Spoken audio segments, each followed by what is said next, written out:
Hi guys, imortilize here. Today I want to talk to you about the Season 6 PTR and give some feedback regarding certain areas of the game which I feel could use some improvement before we get to the final release of the season. So without further ado, let's get straight into this. So first of all, we're going to start off with progression. So the early leveling, level 1 to 60, generally seemed pretty good.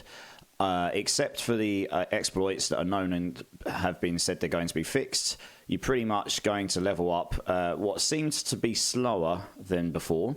But if you did this particular format, so you go instantly into do some whispers, get some nightmare dungeon keys, go and smash some nightmare dungeons, and then once you've got yourself to about level 42 to 45, you probably then want to go around and hit all of your strongholds, because these give you quite a lot of experience for completing the strongholds. So you go around and do all of those in each area, and that will take you, if not all of the way to level 60, it will get you pretty much there.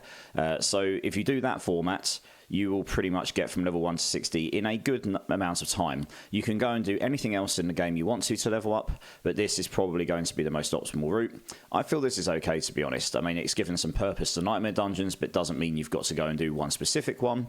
Strongholds have got a specific purpose to go and do each time you level up a new character, which, to be honest, in previous seasons, no one really goes and does them unless you have to get them out of the way to get some nightmare dungeons.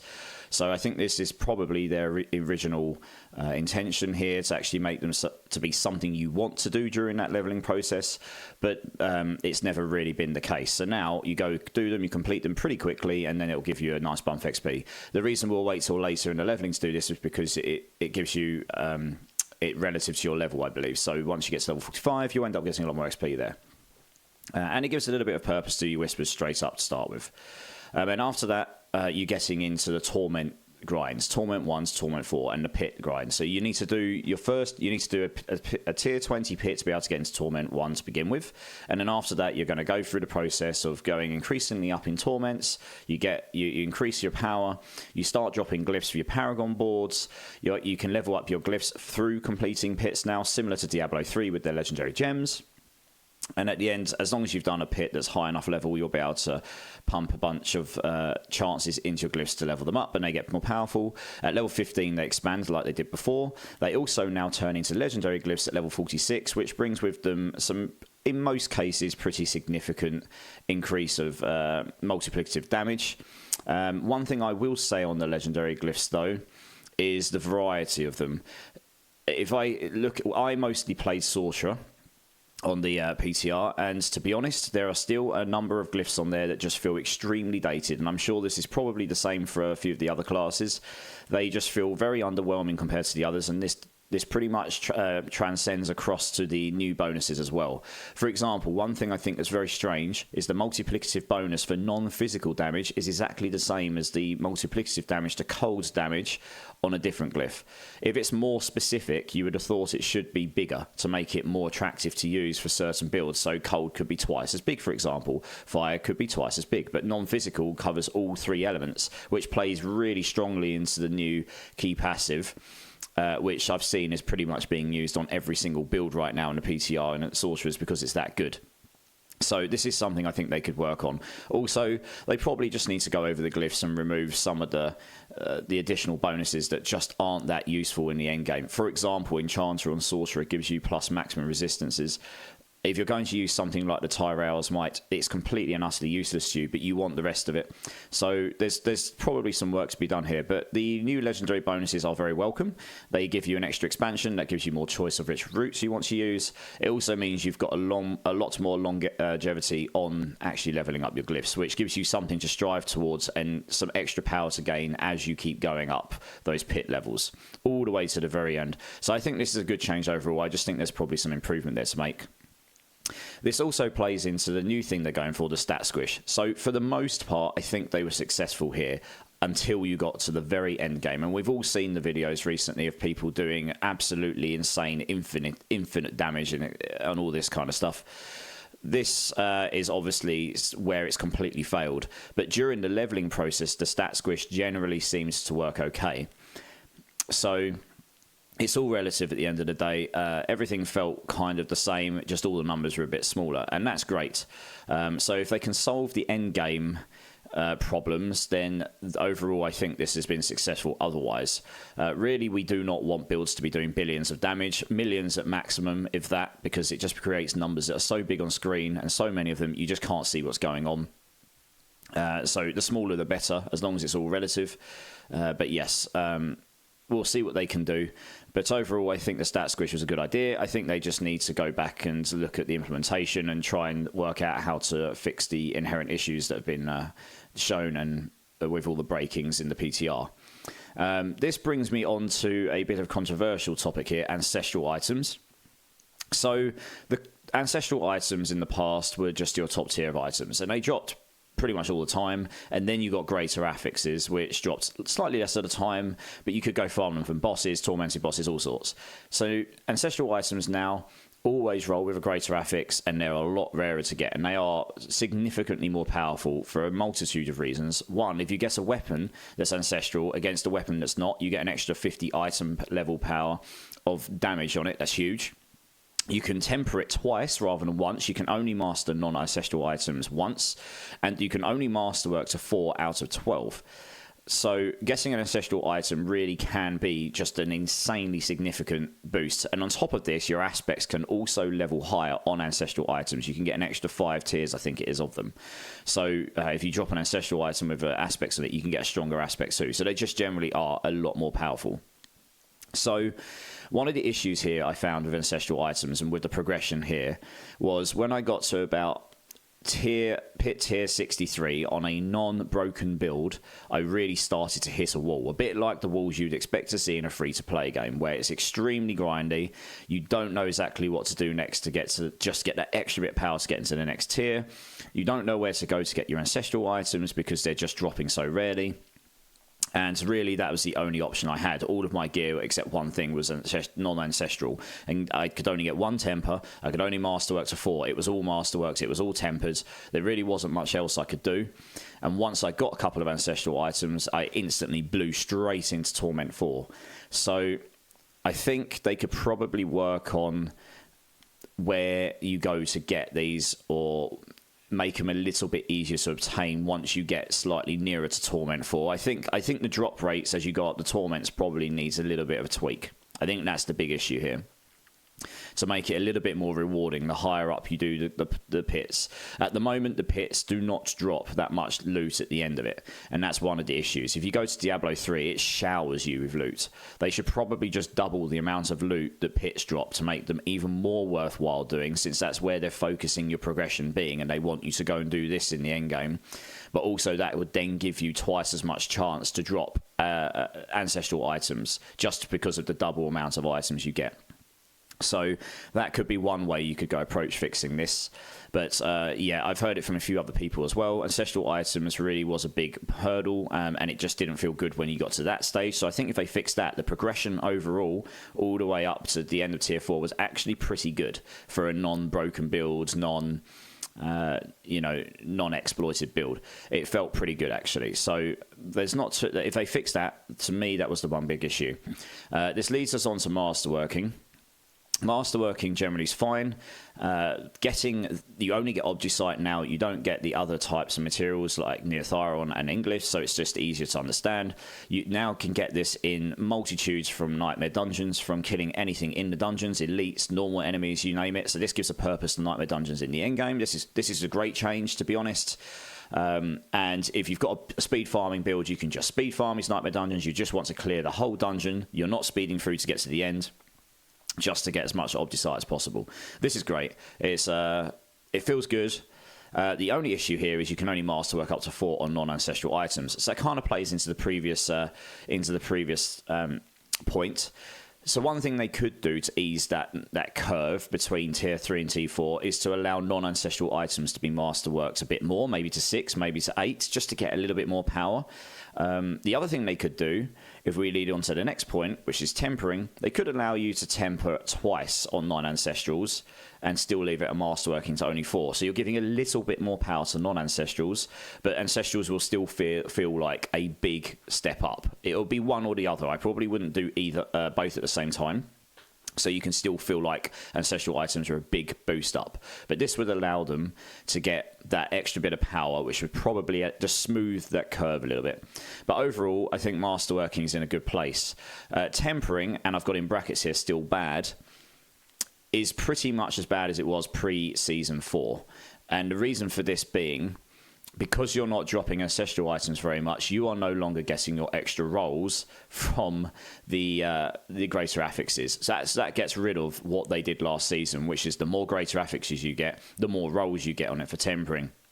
You're barely ever getting ancestral items, so that just goes out the window for the most part. And then on top of that, it's still just full RNG. Full RNG in this case is not good. There needs to be something here that gives us more control over tempering, or some system underlying that means after a certain amount of turns you're just going to get a chance to get, you're going to get a better chance to get what you're looking to get, or maybe some way of pinning to say this is my preferred stat, this is what I'm aiming for, and the system progressively works you towards it. I don't know. There's many different ways you go around this, but tempering just did not feel good. And a good example here is I had 7 ancestral staffs that I went and got through gambling using the PTR goblin cheat mechanics, so I could go and gamble for ancestral items. And only one of them tempered correctly with 2 tempers. All other 6, they all bricked. And that, to me, is not a good tempering rate. I imagine they probably want people to succeed a percentage of the time. It feels to me that 1 in 7 is not a good percentage of the time. That just did not feel good. It was just annoying me. It was upsetting me because they're so rare to get these items. Even through gambling, through the cheat thing, it was taking me ages. That took me the best part of half an hour to an hour to do completely. And so I feel like this is an area that really could use some focus. Even if it doesn't make it for Season 6 fully, this really does need to be a focus going forward. If I could highlight something to Blizzard, this would be one of them. Please, can you look at the tempering system? I think the system overall is fine. I just think in its current form, it just feels very two-edged. It's a two-sided sword system. When it goes well, you get really good items, but it just goes bad so often that it really doesn't feel good. And the changing of the temper manuals, as much as that's nice having less options to roll on, it still didn't make much of a difference, honestly. If you've got 3 or even 4 on there, it felt more often like I was rolling the same stat over and over and over. So I just feel like this could use some work. So moving on from that, Tormented Bosses. There's been a number of changes here. 1, they're cheaper to run. They're less materials. Varshan is 4. Malignant Hearts, a number of them are now 12 materials, and Duril and Andariel the same. There seems to be no Stygian Stones anymore. They've just got rid of this material. It's now only their boss materials. And the thing that was very interesting to me is there's no normal version for these bosses anymore. So you only get tormented versions of these bosses. And I didn't put a bullet point here, but actually they've changed it so it no longer drops legendary gear. It only drops the uniques that they can drop from their pool of farmable items and runes, which we'll get onto shortly. So this will make it good when you can do the Tormented Bosses to go farm your items. It means you're not going to have to pick up loads of stuff, go back to town, sell, and keep coming back and such, because you're not going to be picking up as much things, because it's only dropping the uniques. The bad thing is it means you've got one less way now to get your ancestral items, so that plays into a previous point of ancestral items. The fact that they're cheaper, that's great. That's going to be better for the more casual players, the people that are playing solo, and it's going to be slightly nicer on the people who don't want to spend billions and billions of gold on the market trying to obtain materials so that they can actually go and do the bosses. Also, the no Stygian Stones plays into this as well. I think this is an interesting change, but since there's no normal boss anymore, it kind of makes sense. Overall, I think the boss change is good. I just think... going into the next point, I think that maybe they should be left as the place to go and farm their unique items. So if we go into the next section, runes, this is a very hot topic at the moment because it's one of those big, oh yes, we're finally getting runes, because they're so popular in Diablo 2. When they were first announced, I saw the hype around them. I've also seen, and many of us have seen, the recent videos and lack of hype because of how they actually are. Now, there's a few reasons for this. I agree with some of the points that are being made, and I feel like with some changes, these could be very good. So the first thing here is I absolutely think runes should not be farmable from Tormented Bosses. I went and ran a bunch of Tormented Bosses on the PTR, and 9 times out of 10, it was dropping runes for me. Granted, they were mostly the rare and the magic ones. I didn't drop any legendary ones. But I really feel like one of the reasons runes were so popular in Diablo 2 is because they had a hierarchy that you could craft them into one another from lower to higher. So you've got a reason to use the lower ones on the higher ones to get to the one you want. And there's also, and it was just the scarcity of them.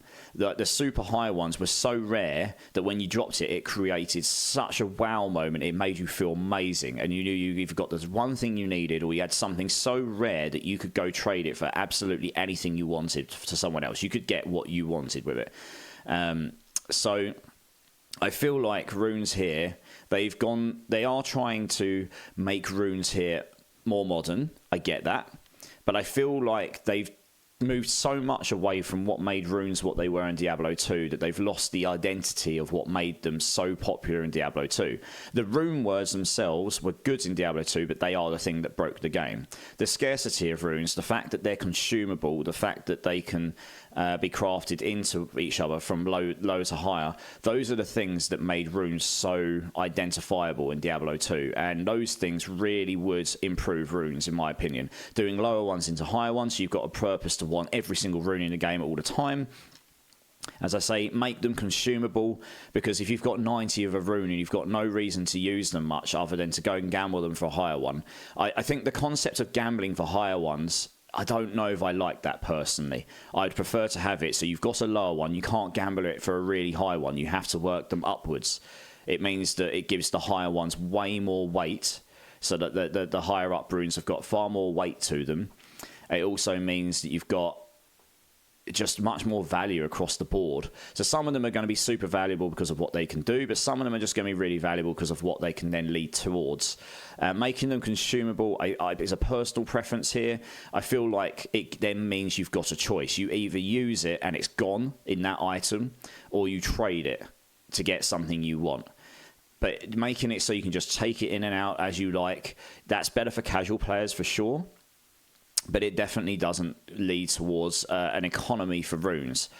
This is really the other thing that the Diablo 2 really did very well. There was a huge economy in the game, and it was not gold. It was mostly runes and items, but mostly runes at the end of the day, because there's something you could trade. They don't take much space in your stash, and they've got so much value to them towards working towards builds or specific stats or rune words. You know, that's really what I think everyone really truly wants. They want something like that. They don't necessarily want exactly the same system. I think what you can do with them in rune words and such, that's fine.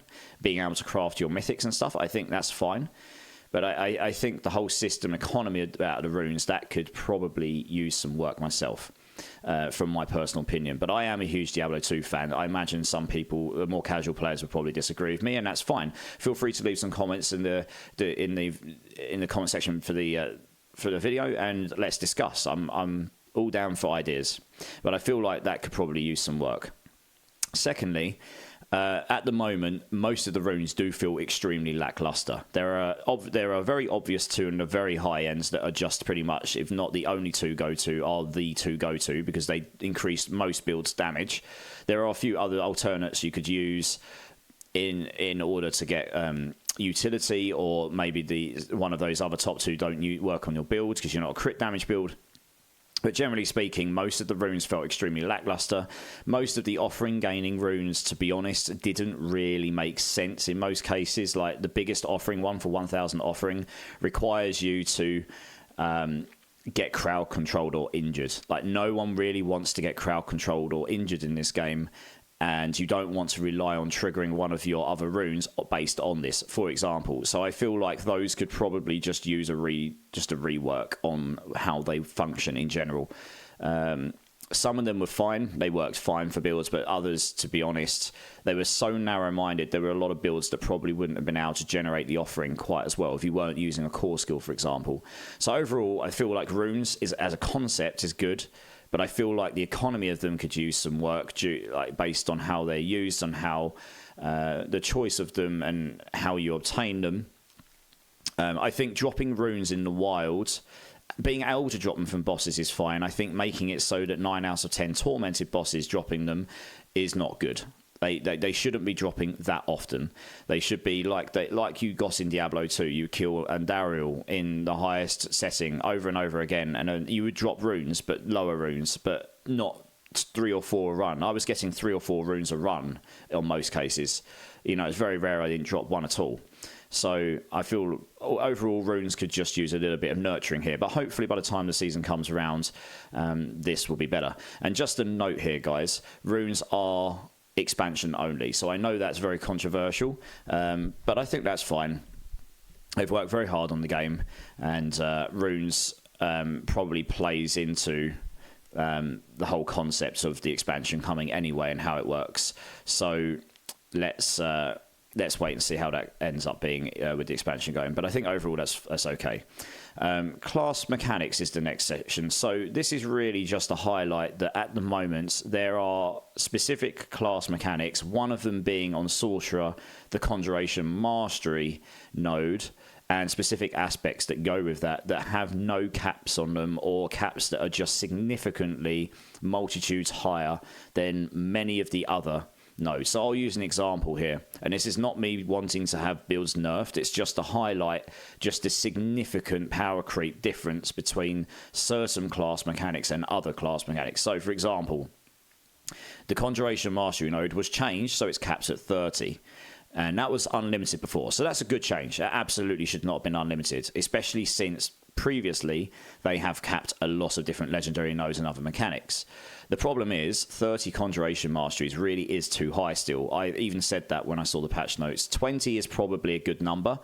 Most builds I've played with Conjuration Mastery, as most Sorcerer builds will, because it's forcing you in to do that, because it's the best, if not the best, it probably is the best damage scaling mechanism on a Sorcerer right now. So it just forces you into spamming all these conjurations, wanting to play a specific item maybe in specific sets of mechanics. But 30, to give you an example here, if you had a Fractured Winter Glass on with 10 ranks of Conjuration Mastery, and you had 3 ranks in your skill tree, and you had 30 conjurations up, that's a 390% multiplicative damage bonus, which is far and beyond anything that you can get anywhere else on pretty much any other build. So I think bringing that down to 20 would be a more sensible number. That number to me is what I was hitting on most of my builds without trying to deliberately cap it out all the time. So you can play a build that isn't entirely focused around them, but you can integrate your conjurations, still get to somewhere between 15 and 20 on a pretty regular basis, and still make your build good elsewhere. So I think that's one thing. And then in comparison, you've got the burning mechanics, which have been buffed 2 or 3 times, and they're perfectly fun and good until you get to the end game, and then you just cannot apply the burn enough to make it even remotely useful in the end game. It just does not do enough damage. And Hydras is a great example. It's a super fun build. I've done it twice. You get to the very end game, and the burning damage, they keep giving us this mechanic, so if you fill up the entire enemy's HP bar with burning damage, you will then do more burning damage. The problem is in the high-end pits, you just cannot attain this. It's just not possible. You do not do enough burn damage. And they've capped all of the burning damage nodes to be quite low multiplicative bonuses, and the legendary node is capped at 80%. So this is really what I mean. In comparison to Conjuration Mastery, it really is just not that powerful for scaling that mechanic. If they want us to have burning mechanics in the game, in the end game, we really need some extra power there. So maybe a buff there, as well as maybe a bit of power tuning as well. But so that's just one example. That's not necessarily something they should do. It's just an example of where there's a massive disparity between 2 different class mechanics. And this is across the board. There are certain builds that are very, very good in Season 5. And if we go forward to Season 6, and those are the only class builds that are really still that good, then people are going to get bored of those classes very quickly next season. So it'd be really good if we could get some extra balancing there to allow some extra new builds to come out. Not necessarily on top, but at least somewhat in line, so that people have got some new fun things to play with in Season 6 to keep the game interesting for people and to create more variety for what people may want to play. Maybe someone wants to go and play Incinerate and go around and blast everything and be able to do at least a reasonably decent pit level, say like 85, 90 plus, and so on and so on. So this is probably something I'd put some time and effort into, because also we probably shouldn't have builds absolutely blasting and farming tier 100 pits right now. Same as we've got on live right now. No one has obtained legitimately a pit 200 on softcore. This is great because it means we've always got people, even the top end absolute number one players in every class, striving to get higher.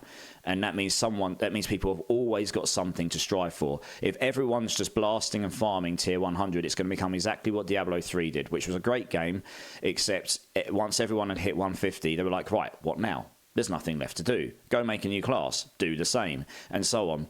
So I think some balancing around the pits, also the class mechanics being balanced down, this would be very good for the health of the game overall. Like I say, it's not I don't want classes to be nerfed as per se. I just feel like some balancing needs to be done there in general. That may come in the form of some nerfs, but hopefully some buffs as well.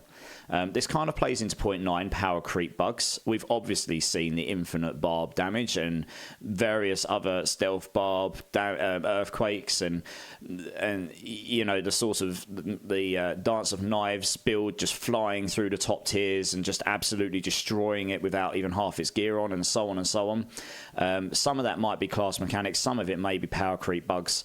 Overall, I really hope they fix some of these bugs that have been demonstrated, because they obviously just break the game. We should not be doing infinite damage when they've done a stat squish. That is obviously very bad.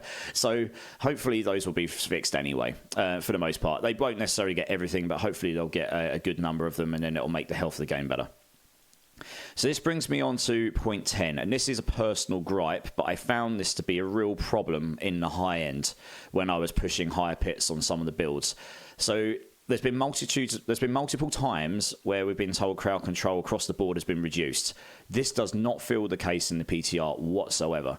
I was getting frozen for 3-4 seconds at a time, and then there'd be situations where I'm in the mix, I've got loads of enemies going on, there's so much stuff going on screen, I cannot see what's there, I cannot see what's going on because you're just blasting, things are taking a while to kill, and you can get frozen, blinded, stunned, and so on. And then I'll use teleport to get out of it, but then I'm instantly, because I'm not unstoppable anymore, I'm instantly crowd controlled again, and so on and so on. So there's two issues here for me. One, the length of the crowd control they apply to you just feels too long.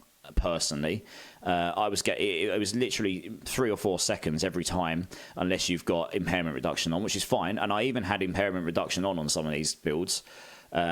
So you could build more of that, and that would fix the problem. But then, obviously, you've got to change some of your stats around. So that's just one personal gripe. The second one here is, and I think it's a bigger issue, it felt to me like I was getting crowd controlled, in some instances, blinded by non-elite enemies.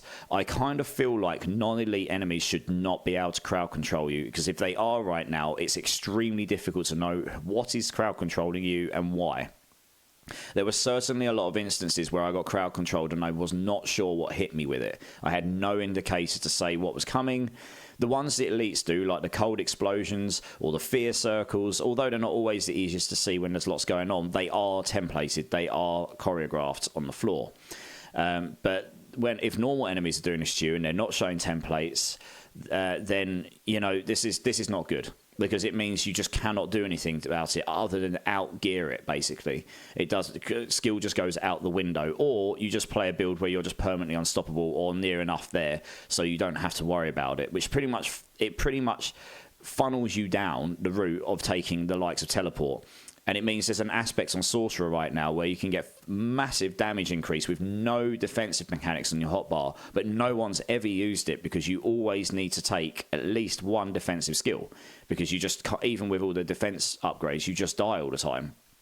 So yeah, I think overall crowd control could use a little bit of tweaking here mechanically, and maybe the length of it. The length may be controversial. Maybe they want you to go and get impairment reduction, but I think being crowd controlled by non-elite enemies is probably a bit too harsh, and this will be even worse for casual players if they go higher. Moving on to quality of life. This won't cover everything in quality of life. I'm just highlighting a few that I liked and a few that I feel that could use some more improvement. Inventory tabs. Thank you, Blizzard. They are wonderful. Can you please add one for boss materials so it's not in the same tab as potions? There is space on the bar. Please do this. Yeah, at the moment, boss materials is a significant issue in inventory management. So I'll skip over the next point just to go to boss materials since we're already on this point. Please, Blizzard, please, can you make the boss materials stackable beyond 50? On the current season, you've only given us 5 or 6 stash tabs, and they're almost all entirely full with boss materials because we can only stack them to 50. This creates an issue. I've had to create mills, which cannot be good for your servers, so that I can store the boss materials because I can't store them anywhere else. Please make these stackable to at least 100. If not, just make them 999, the same as Abyssal Scrolls, because this will save so much space. It will solve not the entire problem with inventory and stash tabs, but it will certainly help. This would be amazing. Stash tabs, thank you for giving us the extra one. That is brilliant. But as I say, with the current state of boss materials, it really isn't enough because I've pretty much had to throw all of my items and uniques away and give them away or sell them because I don't want to throw the boss materials away because they're so valuable. So we need some give here because otherwise it's becoming a bigger and bigger problem as we go forward where we... even where we're not hoarding items, we just do not have enough room for stuff right now. And this goes for the inventory as well. Boss materials in the inventory is painful as well because you've only got 3 rows, and along with potions, you don't even get the full 3 rows if you've got potions in your inventory. So overall, I think here the improvements towards inventory management are good, but we certainly need that boss material improvement. That would improve it significantly, and I think that's probably something that's achievable before season 6 if you've got the time if they've got the time to do it.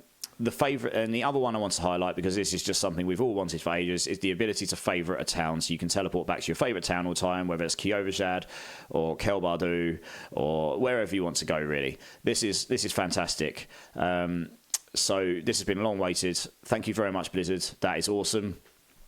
So let's move on to PTR improvements. I just want to highlight this because there are a couple things in the PTR, I think, for the next PTR they could do, which would significantly improve the whole process for people that were just real pain points for me personally.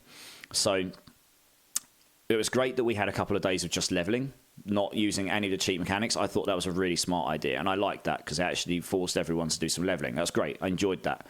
But when it came to wanting to gear my character and just go and blast the endgame stuff to see how far I could push builds and stuff, I found it very, very annoying because, one, you had to click on the goblin, choose a selection. It then took you out that selection, and you had to click on them again, go and click your tab for give me resources. It would then close that tab, give you resources. You then had to click on the goblin again to do it. And if you wanted to do that over and over and over again, you had to keep opening the tab and clicking on it.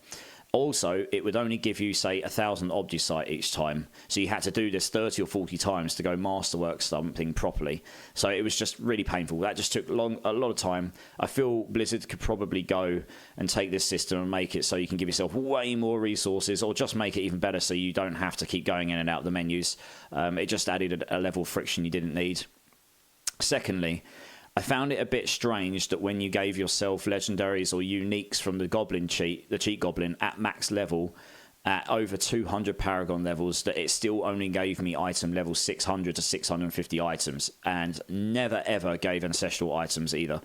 I thought the mythics was great because that always gave you ancestrals, always gave you what you wanted, and that was super quick to get what I wanted to get to test things out. But getting the ancestral legendaries and uniques I wanted to test things out, or just getting them at all, they were extremely long-winded to get, if I even got them at all. So the idea of the PTR is so that we can get in and test things and get into that as quickly as possible. I spent over an hour getting 7 legendary staffs through the only way I could find to do it, which was to go and give myself maximum gambling resources, and then to come in and go and gamble for staffs until I got the ancestrals that even made sense for my build, and then 6 of them bricked. It took me over an hour to do all of that. That's an hour, or maybe even been 2 hours. I could have spent that time gone and testing things if I wasn't spending so long just trying to get an item that was at least somewhat usable for what I was trying to do. We're not trying to prove the grind at this point. We're trying to prove out what we're doing in the end game and stuff. So I think that's something that could be improved. Give us the option to give ourselves just a cache of ancestrals for both uniques and legendaries, or something along those lines. That would be absolutely fantastic. Overall, though, I feel like the PTR was good. I just feel like those were particular pain points for me. Maybe also give us an option to give ourselves loads of boss materials as well, so that we can just go and test the Tormented Bosses.